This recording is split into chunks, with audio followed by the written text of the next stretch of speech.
Welcome to Her Fantasy Football. You can hear us on Blog Talk Radio /Her Fantasy Football and on iTunes. Make sure to subscribe to us on HerFantasyFootball.com so you can hear what we're doing this preseason. It's about to start, folks. Whoa. You can also chat with us on Twitter at HerFantasyFB and on Facebook /Her Fantasy Football. I'm your host, Courtney Kirby. And I'm Ashley Williams. And I am Brandon Lee. And today's show is the NFC East and West.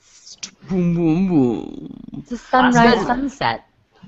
The lack of defense division with the all defense division. Yeah, ish. I was like, ooh, these are the four you don't draft, and these are the four you do draft in defenses. This is how it works. I mean, the Eagles. Unless it's San Francisco. Everyone's retired. Yeah. So. Everyone, yeah. I was watching ESPN today, and they're like, what one play would you take back from the 49ers? And they only presented, like, 4 options, and I was like, I need more options than this. Like, I would take back the last 3 seasons. Yeah. Can I do that? Can I take back a whole season? Oh, come on. It was just last season. The 2 seasons before, they won a lot of games. No, I hate them.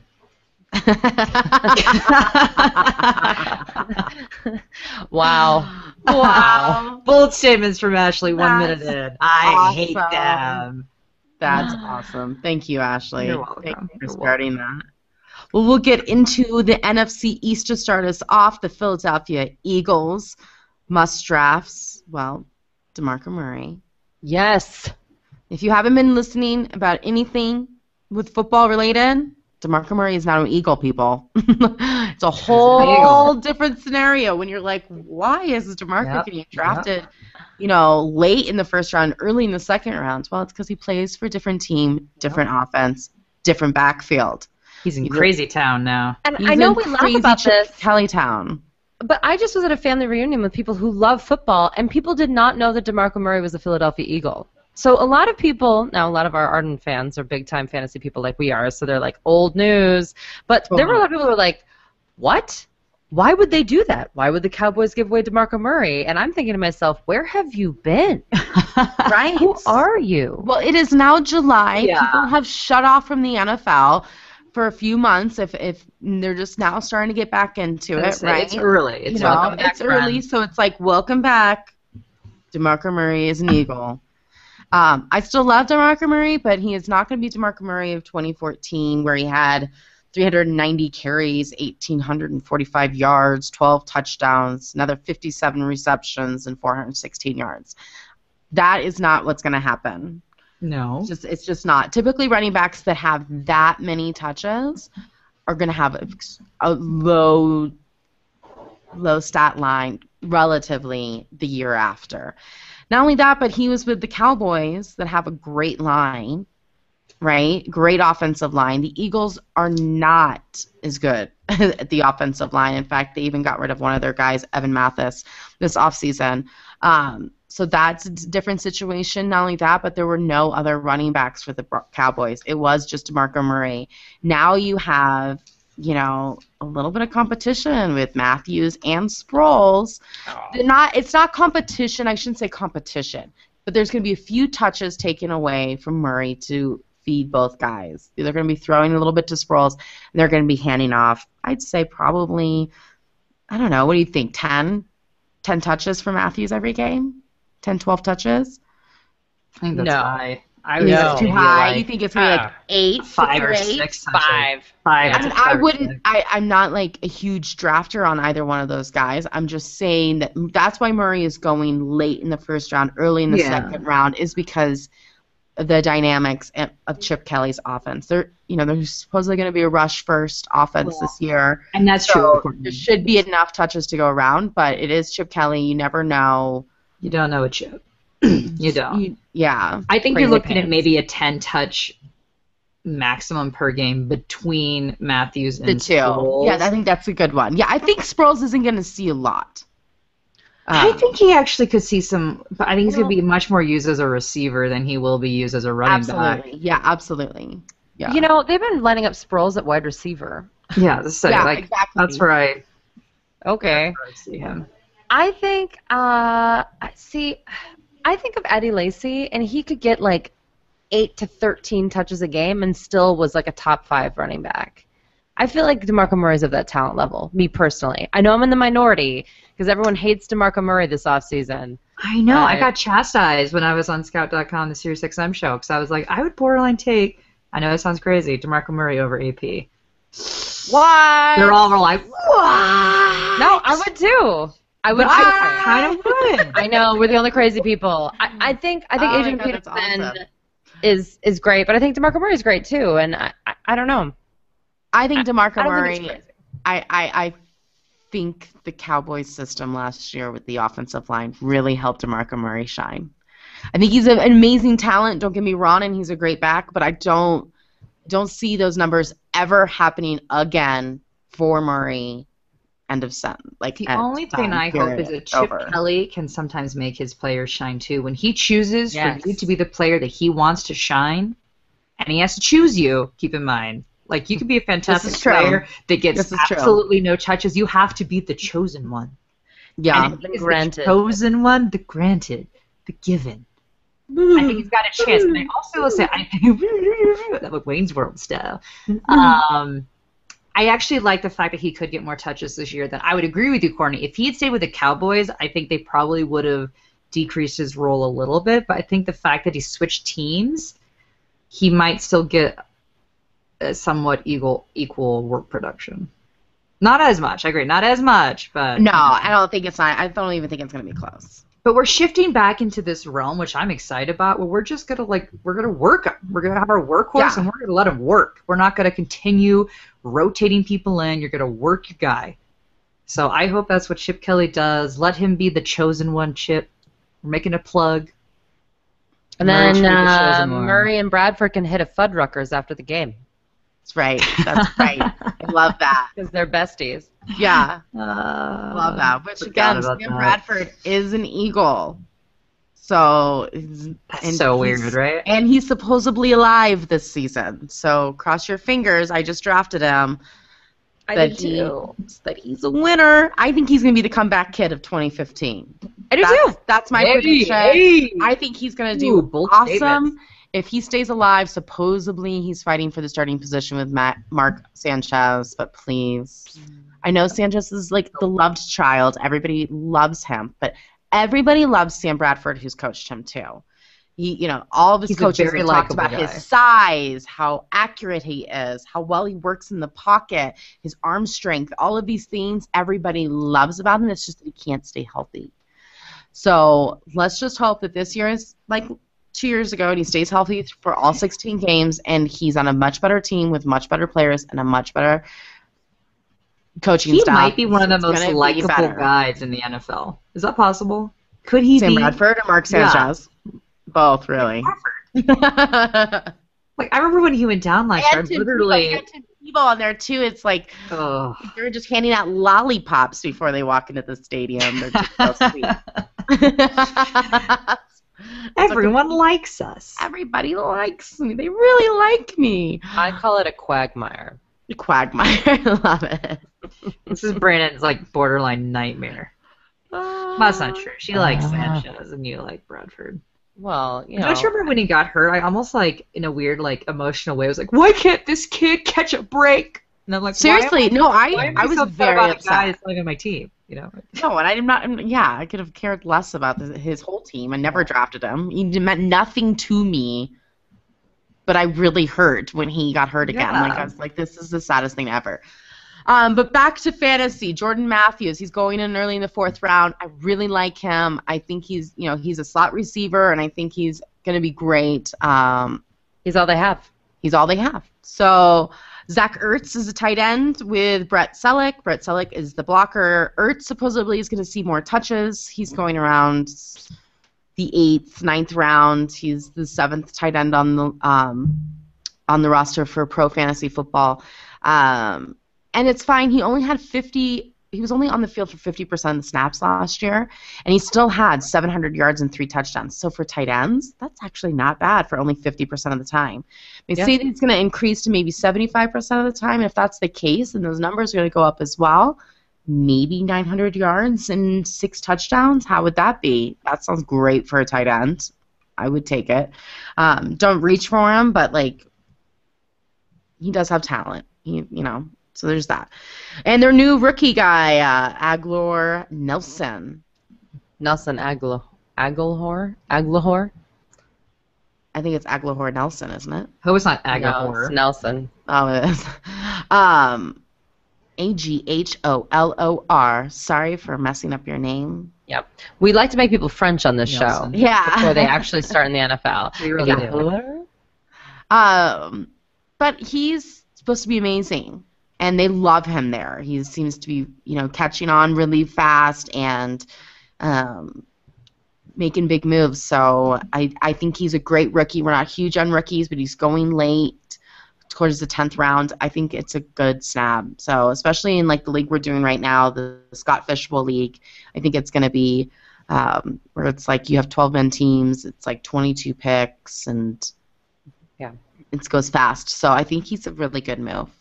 So yeah, that's it. There's Ryan Matthews and Darren Sproles we kind of already talked about. So high risk, high reward kind of situation with Sproles. Really, really late. If a really, really deep league, get him. Agreed. Redskins. Sure. It's funny, when I was like doing my write-ups for this team, I was thinking this entire show is going to be a rant, because every single one of these teams in these divisions like just draws the rant and emotion out of you, in good ways and bad ways, I will say. I know, I hate the Redskins. So, I didn't even think about that. It's good. It's good. it is what it is. But so the Redskins, in terms of some news, I'm sure you guys probably heard about it, but the U.S. District Judge Gerald Bruce Lee, I love his name is Gerald Bruce Lee anyway, according to the U.S. Patent and Trademark Office, they continue with the cancellation of 6 trademarks owned by the team, which basically means this very well may force the Redskins to change their name. So that's kind of the big hype news right now. Nothing that is super unexpected, I would say.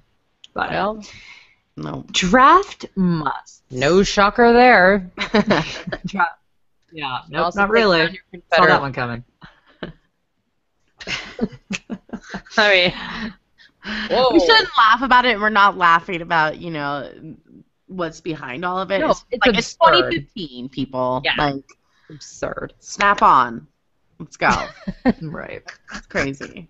It's crazy, Courtney. Snap It's on. crazy. Snap on.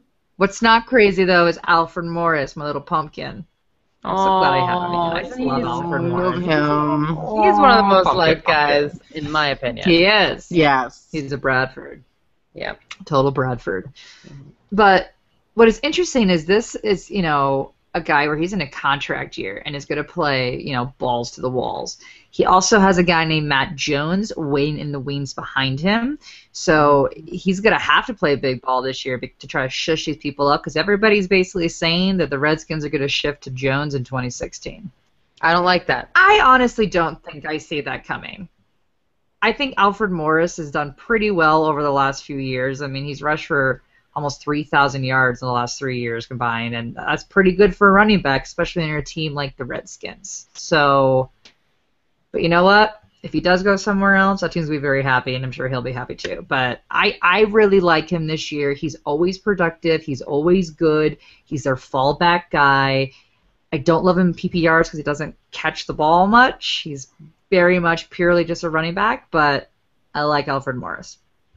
I also like Deshaun Jackson, no surprise here, because last year he proved to be the kind of receiver that it didn't matter what quarterback was behind center. He can produce big numbers. He doesn't need a superstar quarterback. He could even use his third string quarterback. Totally. He's still going to get you numbers, and that is gold. And that You know will your probably be the circumstance. Kirk Cousins. Probably will be, I'm sure. Insert Kirk Cousins. Maybe Colt Oh, McCoy's going to make crazy. a comeback. Sorry. Yeah, that's Well, right. I heard Colt McCoy's technically number 2, Oh, God. allegedly. I mean, I can't Love even. Cousins. but it goes like RG3, Colt McCoy, then Kirk Cousins. But it's the same 3 guys that were part of the circus last year, so it could be another circus. They're all going to get hurt at some point. It's going to be just kind of like mix it up. Yeah. But with that said, I'm actually kind of okay with you taking RG3 in a late round. Yeah, you can get them for free, basically. You can basically get him for free. And what my thought is here is this is a crucial contract year. And you've got Nick Foles, Sam Bradford, and Phillip Rivers who are all set to hit the free agency market next year. They are looming over him if he does not produce. If he does not produce, they will get rid of RG3. This is like he's on like last straw here. This is his last chance. You know? So he has to produce. Is he capable to produce? Yeah. If he actually focuses and starts putting in the effort that he needs to, he can. Will he? Thus far, we've been proven that he won't. Tough to say. But I do think it's worth the risk at like a round 15 pick. You know? Why not? I just wrote an article for FanDuel that went up on AOL Sports, and it was my first article to go up on AOL Sports, which was really fun and exciting and really scary, and I love how people just totally, you know, whenever you do a top 10 list, everyone's angry about it, so the comments are always like, you're an idiot, and I love that. It's like, yes, nice. Yes, but one of the comments it. was, because the article was the 10 quarterbacks that have the most to prove in 2015, and I did not list Robert Griffin III. And a lot of people are like, Robert Griffin, and in my opinion, he's already proven that he's not worth your time. I mean, I feel like if he is any better at all this year, he will exceed expectations, and that's just not interesting to me. And like, I also didn't write about Jay Cutler because, frankly, as a Broncos fan especially, I know exactly who Jay Cutler is. He has nothing to prove, you know. And I think that when he doesn't care about proving things. No. So I think that RG3, if where he's at right now, if he does even a modicum better than he did last year, people would be impressed. Yeah. But he has the potential for a few big games. And you're right, Brian. If he, I mean, the bar is so low for him right now. I mean, it is like floor. Yeah. That anything he does above that is going to be great. Not great, but I mean, like, in terms of like, oh, he had a good game. Yeah. Oh, wow. Yeah, I just like RG3 greatly. You will not see me drafting him. I think the 15th round is way high. There'd have to be like 30 rounds for him to get on. But when you go to like 2 quarterback leagues and you need someone like on a bye, he's a good guy that can have flashes of brilliance. He'll do it like 2 or 3 games a season where he throws up big numbers. You just have to make sure you got the right matchup and you got to be lucky that you're in that game. But there's potential there. And again, you could borderline not have to draft him or draft him so late that at that point you're drafting like a 6th, 7th, 8th receiver that you're never, ever going to play anyway. At least steal away a quarterback from somebody else you can't pick up. All right. I mean, what are you going to do? You're going to have to get Colt McCoy and Kirk Cousins just in case if you're in a 2-quarterback league. Like, no, I'm not saying you take serious insurance for that guy. You could take him in your 15th as like your 3rd or 4th quarterback when you've got a 2-quarterback league and he's going to fill in on a bye or something. No.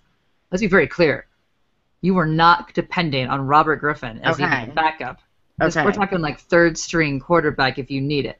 And again, a lot of people don't even draft more than 1 quarterback, but he's someone to look at because he's got a lot riding on this year. Which I want to remind everybody, so we're partaking, actually you can follow it on Twitter, SFB360 is the hashtag SFB360. It's the Scott Fish Bowl, and it's this great league of 360 teams. That's right, split up into all these divisions. It's all based off of Will Ferrell. So I'm in the old school division.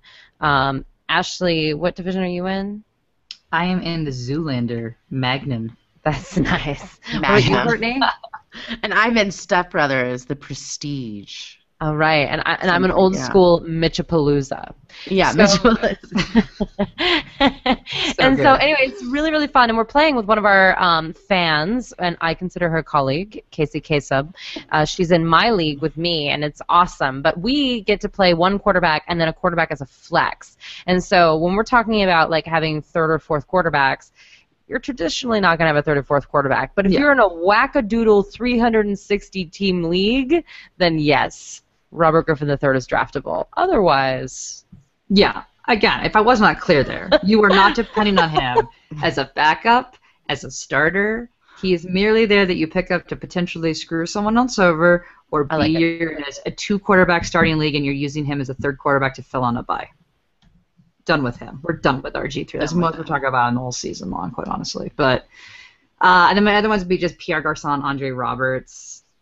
I refuse in my hearts of hearts to believe that Pierre Garçon Is done. is done. He can't that be. he was that bad because he was so good, and last year was just like this like bizarre freakadeek year where I'm just like, what is going on? I refuse to believe it. All right. I may be very wrong here, but again, I'm willing to take a flyer on him. You're not going to do something crazy and draft him high. I'm talking like he's like your last receiver you pick up. There's potential there. Potential. Courtney is so bored with Pierre Garçon, she yawned. Oh, the Redskins. If I could flip them off right now, I would. Courtney was just like, I'm the not one even team going to I do hype not this. want to cover She's like, this year. I was like, do not give me the Redskins. I do not want to There's have so much drama though, which to is get into that fun. headspace every Wednesday to record. Just can't do it. All We're right, done with them, Dallas so you're good. Cowboys, one of my favorite teams. Love this switch up. hello. Love me some Cowboys. So first of all, actually, as the news, I didn't include news because I'm an idiot on my outline. Apologies. So Tony Romo was doing this fantasy football conference that got canceled because the National Football League decided last minute to tell him that not tell him, but to tell the players they couldn't go because it was in Vegas at a conference center, so therefore it was considered gambling and that they would possibly be suspended.